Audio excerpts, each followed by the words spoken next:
दोस्तों, कुर्बानी का गोश्त कितने दिन तक घर में रखना और उसका खाना जायज है?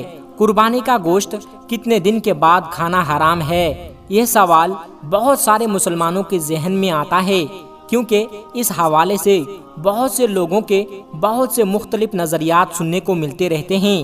बाज़ लोग कहते हैं कि कुर्बानी का गोश्त 3 दिन से ज़्यादा तक नहीं रखना चाहिए, क्योंकि 3 दिन के बाद उस गोश्त का खाना हराम है।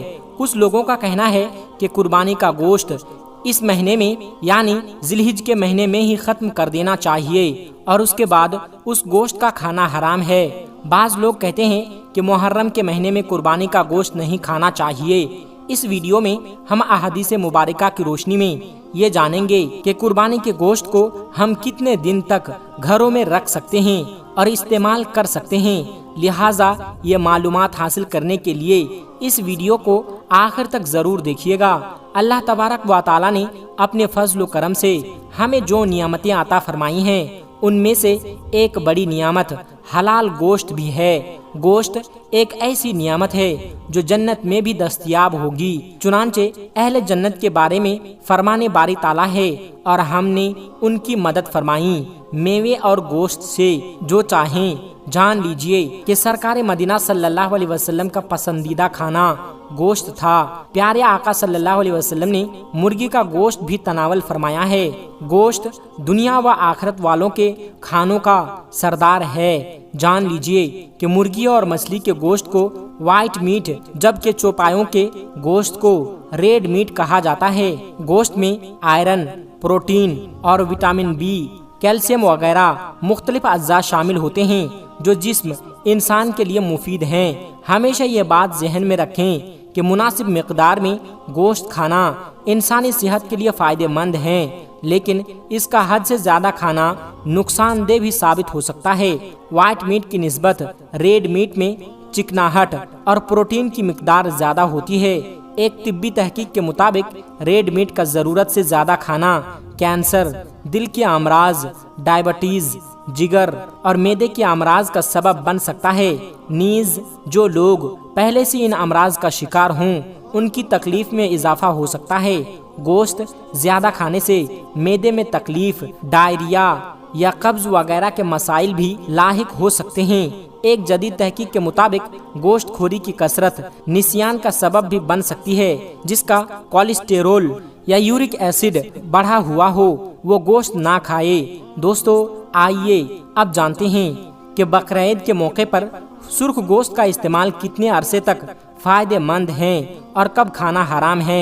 लेकिन यह बात बताने से पहले ही अर्ज करता हूँ कि जो अहादीस बयान करने जा रहा हूँ तो उनको सुनने के बाद कुछ लोग ये एतराज़ करेंगे कि आपकी बताई हुई बातें सुनकर लोग जो पहले गरीबों को थोड़ा बहुत गोश्त दे रहे थे तो अब वो पूरे का पूरा बकरा अपने फ्रीज में रख लेंगे, और जो गरीबों को पहले कुछ हिस्सा मिलता था तो अब वो भी नहीं मिलेगा। जान लीजिए कि कुर्बानी के गोश्त के सिलसिले में मुस्तहब अमल ये है कि उसके 3 हिस्से किए जाएंगे।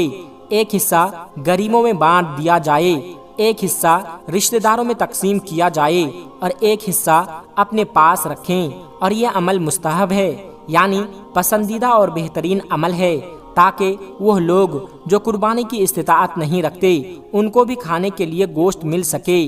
तो इस तरीके पर अमल करते हुए आपने भी जो एक हिस्सा अपने खाने के लिए रखा तो उसको कितने अरसे तक इस्तेमाल किया जा सकता है। इस हवाले से 2 अहादीस बयान की जा रही है। नंबर 1 सुनानी नसाई के अंदर हदीस नंबर 2034 है। रसूलुल्लाह सल्लल्लाहु अलैहि वसल्लम ने इरशाद फरमाया कि मैंने तुम्हें कुछ चीज़ों से रोका था लेकिन अब उनकी इजाज़त है।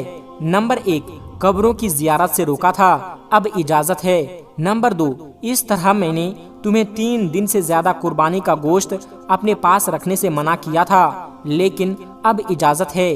दूसरी हदीस मुबारका है, रसूलुल्लाह सल्लल्लाहु अलैहि वसल्लम ने इरशाद फरमाया, मैंने तुम्हें 3 दिन से ज़्यादा कुर्बानी का गोश्त अपने घरों में रखने से मना किया था ताकि मालदार लोग उन लोगों के लिए कुशादगी करें जिन्हें कुर्बानी की ताकत नहीं। सो अब जितना चाहो खुद खाओ, दूसरों को खिलाओ और गोश्त जमा करके रखो।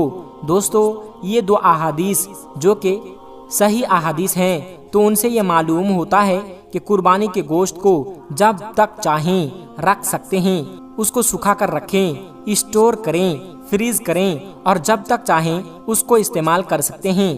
لہٰذا ان میں کوئی پابندی نہیں کہ 3 دن میں ہی ختم کرتا ہے یا 1 مہینے کے اندر ختم کرنا ہے یا 1 سال یا 6 مہینے میں ختم کرنا ہے۔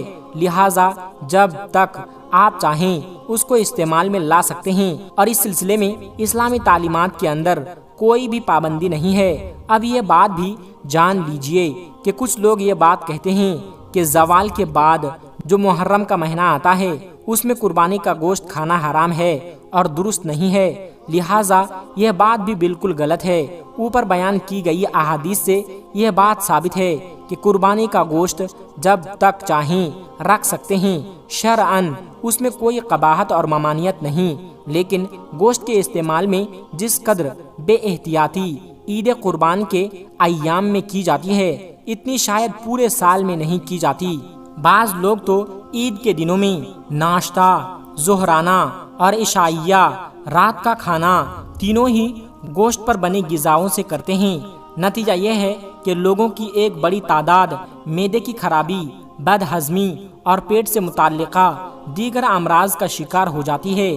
لہٰذا اپنی خواہشات کو قابو میں رکھیں اور عید کے ایام میں احتیاط کے ساتھ گوشت استعمال فرمائیں۔ گوشت روزانہ کھانے کے بجائے وقفے وقفے سے کھائیں۔ گوشت کو سبزی کے ساتھ پکائیں، مثلا بھنڈی گوشت، لوکی گوشت، ٹینڈے گوشت وغیرہ۔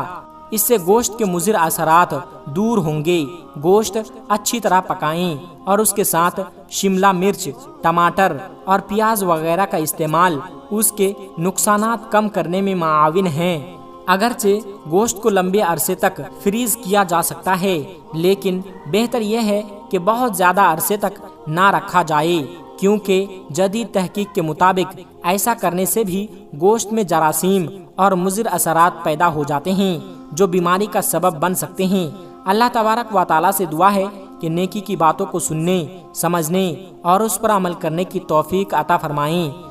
دوستو، آخر میں ہمارے تمام مسلمان بھائی بہنوں سے گزارش ہے کہ اس چینل کو بنانے کا ہمارا مقصد یہ ہے کہ جتنے بھی ہمارے ہندوستانی بھائی بہن ہیں، چاہے وہ ہندو ہو یا مسلمان، سب کو اسلامی اور سبق آموز واقعہ سنا کر ان کا ایمان تازہ کرنا ہے اور سب لوگ اس سے کچھ نصیحت حاصل کر سکے۔ اور یہ بات بھی ہے کہ دین اسلام کی باتوں کو عوام اور مسلمانوں تک پہنچانا ثواب کا کام ہے، اس لیے اس ویڈیو کو ایک لائک کر کے اپنے قریبی دوستوں تک شیئر کر کے ثواب کا کام ضرور کرے۔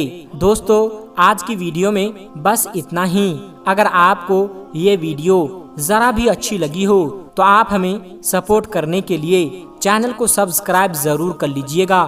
اللہ تبارک و تعالیٰ سے دعا ہے کہ ہمارے جتنے بھی مسلمان بھائی بہن اس ویڈیو کو دیکھ رہے ہیں اسے سیدھے راہ پر چلنے کی توفیق عطا فرمائیں اور اسے ہر ترقی سے مالا مال کر دے۔